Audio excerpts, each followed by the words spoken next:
Imagina esto, estás lavando un vaso y escuchas a tu hermana llamarte desde el pasillo con su timbre exacto, su muletilla de siempre. Pero sabes que ella está en la azotea 2 pisos arriba.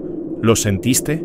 Ese susto frío que no grita, ese terror doméstico que parece un error de la casa. Quédate, porque hoy no vamos a rezar, vamos a probar reglas. Si lo sobrenatural existe, se delata. Si no, lo dejamos sin eco. En los próximos minutos vas a aprender a reconocer un impostor que usa la voz antes del rostro y a cerrarle la puerta sin convertir tu casa en circo. Esto no es una leyenda de castillos, es un horror de pasillo. Luces que parpadean solo cuando te nombran, fotos que amanecen torcidas hacia donde respiras. Relatos de horror hablan de casas que aprenden tus hábitos. Acá verás cómo desaprenderlas paso a paso. Hablaremos del miedo que se mide en milímetros, de bultos sin cara, de apariciones que saben tus secretos y de un contrallamado que corta el mal sin gritar. Si alguna vez una voz te sonó demasiado conocida en un lugar imposible, esta historia es tu mapa. Práctica, límites y una casa que vuelve a ser tuya. Marina estaba guardando platos cuando oyó la voz de su hermano, Fabián, llamándola desde el pasillo. El mismo timbre, el mismo ritmo, la misma muletilla cansada. Ese eco cotidiano le rozó la nuca con un susto frío que no parecía broma. Había terror en lo doméstico, ese horror que se cuela sin permiso, casi sobrenatural por lo preciso. ¿Me escuchas?, dijo la voz, con una risa breve que ella reconocía de memoria, y sin embargo, Fabián estaba en la azotea, 2 pisos arriba, con el celular en alto, buscando señal.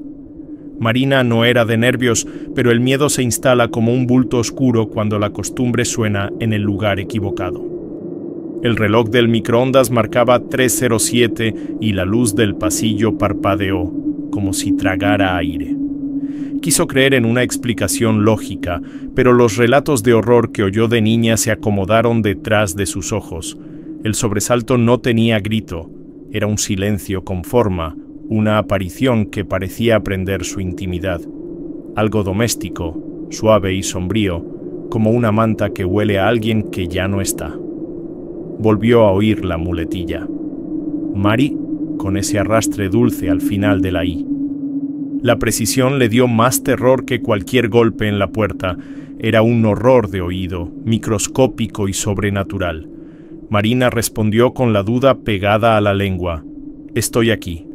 La nevera vibró y el pasillo devolvió un susurro que no coincidía con el aire de la cocina. El miedo creció porque la voz sabía cómo sonaba en su infancia, y eso no era casualidad. Fabián bajó después, de verdad, con la respiración agitada y una broma torpe que no encajaba con el susto. «No te llamé», dijo mostrando la pantalla sin llamadas. «Lo juro». Ese detalle rompió algo pequeño en la confianza del lugar. La casa se sintió viva, atenta, como si hubiera aprendido su nombre. Horror silencioso, terror sin rostro, un sobrenatural doméstico que ya conocía el camino a su oído. Y mientras Marina tocaba la pared para orientarse, pensó que algunas viviendas recuerdan más de lo que deberían. Desde esa noche, la vivienda en Tlaquepaque empezó a comportarse como si tomara apuntes. La luz del pasillo no fallaba al azar, parpadeaba justo cuando alguien decía «Marina». Las fotos del corredor amanecían torcidas hacia la cocina, como si miraran el hervidor. La puerta del cuarto de Fabián quedaba entreabierta igual, 2 dedos exactos. No era casualidad, era ese terror fino, un horror doméstico que aprende hábitos y nombres. Marina lo notó en cosas mínimas que dan susto por lo precisas. El portallaves devolvía el llavero con un tintineo cuando ella dudaba en salir. El espejo del recibidor empañaba su nombre primero, como si alguien lo soplara bajito.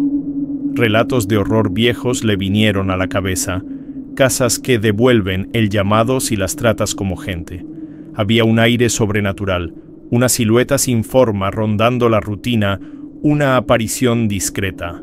Fabián, más escéptico, se rió, hasta que la casa le respondió por su apodo de infancia. Desde la sala, una voz calcó «Fabito», y el control remoto cayó con un golpe seco.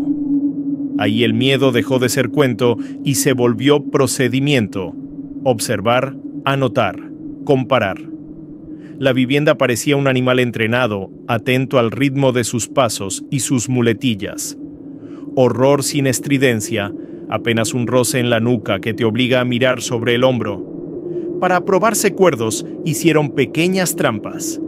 Movieron el sofá 10 centímetros, cambiaron focos. La casa corrigió en la madrugada, regresándolo todo como debía estar. Ese orden ajeno metía un terror sombrío, una angustia de ser inquilinos del propio nombre. Marina dejó de decir «ya vengo» en voz alta.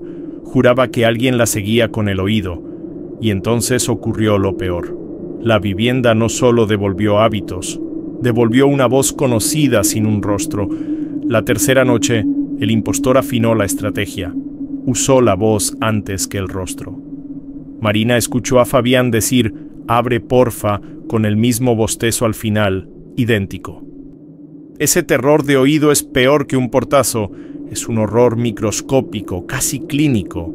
El cerebro reconoce timbre, ritmo, muletillas y se rinde, susto limpio, directo al pecho. Una silueta sin cara, una aparición hecha de aire, empujando la manija desde lo sobrenatural. Ella repasó sin querer todos los relatos de horror que hablaban de ecos y dobles. La psicología es cruel. Primero crees la voz, luego esperas la cara que confirme. Si la cara no llega, nace el miedo más puro, abrir la puerta mental. El mal trabaja así, en silencio sombrío, convenciendo con detalles íntimos y normales. Y cuando la mente pide imagen, la casa ofrece solo vacío y un pasillo largo. «Fabito», dijo la voz desde el baño, «tráeme la toalla». Fabián estaba sentado a su lado en el sillón, petrificado, mirando el celular encendido. El susto fue frío. La voz sabía cuándo bromear, cuándo sonar fastidiada, cuándo pedir. Horror doméstico, precisión de familia, un sobrenatural que no necesita aparecer. La casa, memoria activa, aprendía el libreto. El impostor, el público entero. Marina intentó algo lógico, pedir una seña visual, un gesto mínimo, el chasquido de siempre. La voz respondió con cariño, pero sin gesto, sin sombra, sin peso en el suelo. Ahí el terror se volvió regla. Si la cara no confirma, la voz no manda. Angustia y rabia contra el mal que imita, contra esa aparición que se cuela por el oído. Y en ese borde, con los nervios en la garganta, nació la necesidad de fijar reglas de umbral. ¿Cuáles exactamente? Esa misma noche pactaron reglas caseras, simples y feroces para sobrevivir al terror. Primera, no responder al primer llamado, aunque duela la costumbre. El impostor vive del reflejo, si tardas se delata en el ritmo, en la impaciencia. Segunda, pedir siempre una señal no verbal, algo diminuto y propio, sin guión. Tercera, nunca entrar a cuartos oscuros cuando te nombran. El horror ama la penumbra. Marina lo explicó como si fueran instrucciones de cocina, pero con miedo en la voz. Si escuchas tu apodo, cuenta 3 latidos y guarda silencio, dijo. Lo sobrenatural necesita prisa. La pausa le rompe el libreto. Fabiana sentía, con esa angustia que se pega al paladar cuando el mal aprende tu tono. Susto en lo mínimo, bulto sin cara, aparición doméstica que te quiere automático. Probaron las reglas con ejercicios tontos que parecían relatos de horror en miniatura. Ella llamó desde el pasillo. Él esperó 3 latidos. Cambió el ritmo, cayó la trampa. Pidieron señales no verbales. Chasquido, doble golpe en la mesa, el gesto del pulgar. Cuando la voz imitó sin gesto, el miedo se volvió técnico, casi clínico. Lo sombrío dejó de ser bruma y se volvió procedimiento. Escuchar, pausar, verificar. La última regla fue brutal por sencilla. La luz decide. Si la luz está apagada, no se cruza el umbral. Si está encendida, Se exige gesto. El mal odia los protocolos porque te devuelven el tiempo y el aire. Marina sintió que la casa reculaba un poco, como si lo sobrenatural hubiera perdido terreno. Pero faltaba algo, una verificación fría, algo que no pudiera imitar. ¿Y si el espejo servía? A la mañana siguiente, Marina llevó el terror al baño, donde el espejo no perdona. Se paró frente al vidrio con la luz encendida, respiración corta y ese miedo pegado a la lengua. El plan era simple, gestos diminutos que el impostor no podría copiar. Un parpadeo asimétrico, un chasquido con la lengua, un microalzar de ceja izquierda. En los relatos de horror, el espejo es juez, lo sobrenatural revela el error en lo mínimo. Fabián se quedó en la puerta, medio cuerpo adentro, medio afuera, por si el susto pedía huida. Marina ladeó la cabeza 3 milímetros, su reflejo lo hizo perfecto, pero la voz en el pasillo no. Horror fino, de relojero. La silueta podía sonar humana, pero le faltaba peso en el reflejo. La aparición imitaba el timbre, no la microcoreografía del rostro. Ese fallo sombrío metió una angustia rica en pruebas, no solo en pánico. Probaron con algo más íntimo, la arruga de la nariz que a ella le sale cuando ríe en serio. El espejo la dibujó, el pasillo quedó mudo medio segundo antes de recalcular la farsa. El mal odia los detalles propios porque no se memorizan, se viven. En muchos relatos de horror, lo que no tiene peso en el reflejo no pertenece al cuarto. Marina entendió que el espejo no espanta lo sobrenatural, lo desenmascara sin gritos. Para cerrar la verificación marcaron ritual, primero espejo, luego luz, luego gesto propio. Si cualquiera falla, no hay respuesta, no hay cruce, no hay nombre dado. El terror se volvió manual, un horror práctico que devuelve control a los pulmones. Aún así, la voz no se retiró. Empezó a probar otra cosa, más baja, más venenosa. Susurró un apodo de infancia y una promesa antigua, como si hubiera aprendido secretos que nadie contó. La noche cayó pesada y la voz dejó de pedir toallas. Empezó a contar cosas. ¿Te acuerdas cuando te decían Marinita Pulpo por abrazar muy fuerte? Susurró desde la cocina.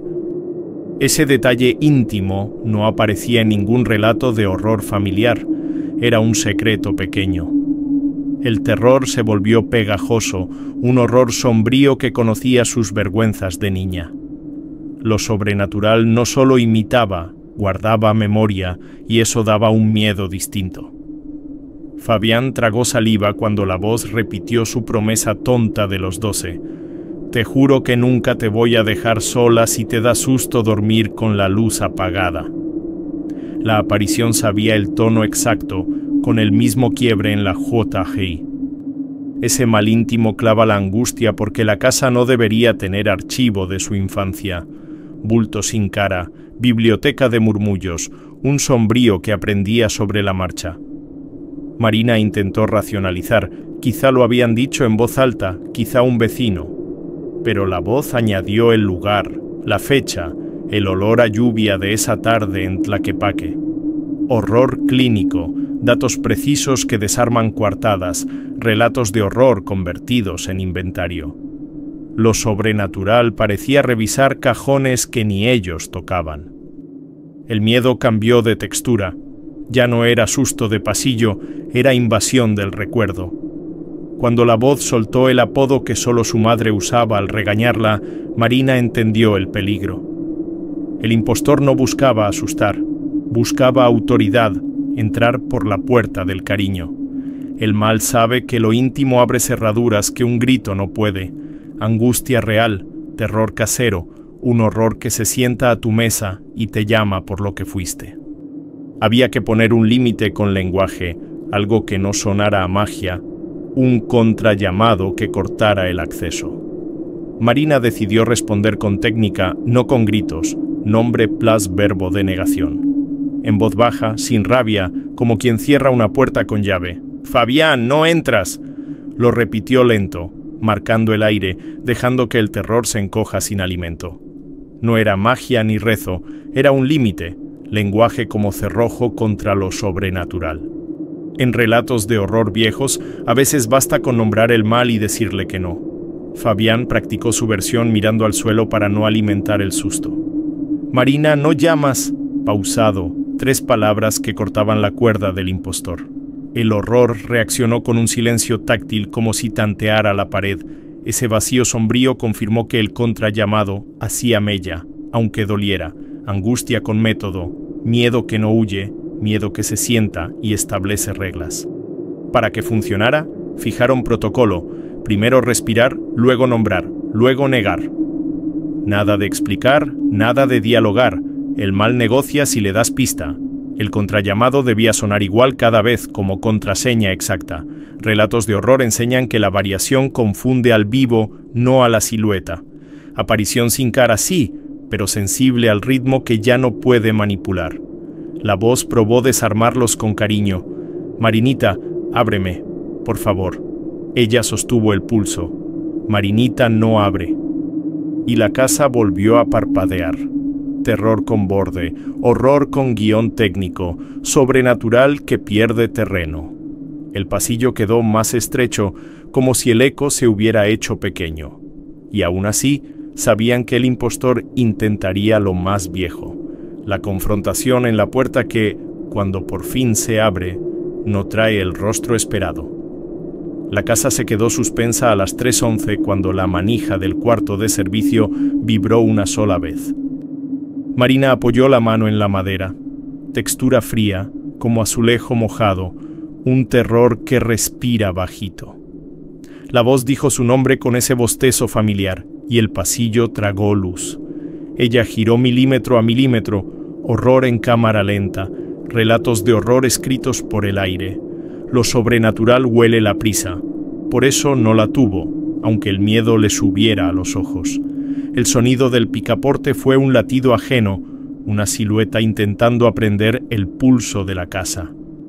Fabián contó 3, sin hablar, sosteniendo el contrallamado en la lengua. La puerta cedió un dedo y el silencio se volvió equivocado, como si faltara el zumbido normal del pasillo. No hubo rostro, no hubo sombra con peso, solo un hueco que imitaba la forma de alguien. Horror sombrío, aparición sin cuerpo, el mal vestido de protocolo doméstico. Marina abrió otro dedo y la madera exhaló frío desde dentro, como una nevera vieja. «Dime el gesto», susurró, exigiendo la señal no verbal pequeña, íntima, irrepetible. La voz respondió perfecto, pero el marco no vibró. El suelo no crujió, el espejo no acusó movimiento. Relatos de horror enseñan a escuchar lo que falta, no lo que sobra. Ahí el terror cambió de tono. Más bajo, más hondo, más técnico que teatral. La puerta quedó a un palmo y el vacío del cuarto parecía absorber el aliento. Marina tocó la manija y se clavó la misma frase 3 veces. Si no confirma, no entra. Cerró con un gesto seco y el eco tardó en devolver el clic, como si alguien aprendiera a destiempo. Horror que no grita, sobrenatural que aprende, mal que espera otro método. Porque si la puerta se niega, la casa intenta conservar lo aprendido, y eso pide el último paso: cerrar la casa, dejarla sin eco, reordenar lo íntimo para que no haya libreto que imitar. Al amanecer, Marina decidió vaciar la casa de ecos antes de que el terror hiciera nido. Movió el sofá sin pedir permiso, giró la mesa, cambió de pared el espejo del pasillo. Cada mueble crujió como si protestara. Relatos de horror en madera vieja. El miedo es hábito, y el hábito tiene forma. Romperla duele, pero corta el horror. Silueta sin cara, aparición sin guión, que lo sobrenatural tropiece con el nuevo mapa. Cubrieron los espejos por una noche con sábanas claras para quitarle ojos a lo sombrío. La casa perdió brillo, sí, pero también perdió camino. Se volvió menos atrevida. El susto bajó de volumen, como si el mal masticara aire y no carne. Fabián dejó sal en el umbral, no por magia, sino por costumbre nueva. Sobrenatural desorientado, terror en retirada, angustia que empieza a soltar los dientes. Marina llamó 3 veces por el nombre verdadero del morador. Esta es la casa de Marina. Respiró, tocó pared, piso, mesa. No de quien imita mi voz. El contrallamado se volvió territorial. La voz respondió de lejos, menos precisa. Relatos de horror dicen que la casa recuerda lo que le repites sin miedo, sombrío sin eco, bulto sin sala, aparición sin libreto. El mal ya no sabe dónde sentarse. Apagaron la luz del pasillo y encendieron lámparas nuevas, rompiendo el parpadeo aprendido. Sellaron la puerta del cuarto de servicio hasta que el aire volviera a sonar correcto. El terror no desapareció, pero cambió de casa, del pecho a la puerta cerrada.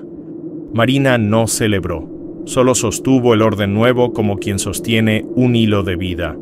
Y mientras el silencio recuperaba su zumbido normal, la historia ya tenía nombre y amenaza clara. Si llegaste hasta aquí, ya sabes que el terror más filoso no hace ruido. Se cuela por lo íntimo. Ahora te toca a ti. Cuéntame en los comentarios si alguna vez escuchaste una voz conocida en un lugar imposible.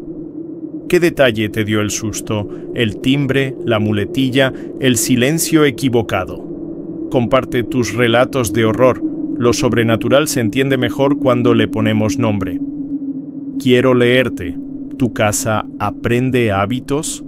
¿Alguna foto amaneció torcida? ¿Alguna puerta quedó entreabierta? ¿Lo justo? ¿Has sentido una silueta sin rostro? ¿Una aparición discreta rondando la rutina? ¿Qué regla te funcionó más? ¿No responder al primer llamado, pedir señal no verbal o el contrallamado? Tu experiencia puede ayudar a alguien que hoy siente el mismo miedo y la misma angustia en su pasillo sombrío. Y si esta historia te movió algo, si te dio horror, curiosidad o un mapa práctico, suscríbete al canal y activa las notificaciones. Acá seguimos bajando el volumen del mal con método. Más relatos de horror, más pruebas, menos circo. Cada semana, un susto que enseña y una casa que vuelve a ser tuya.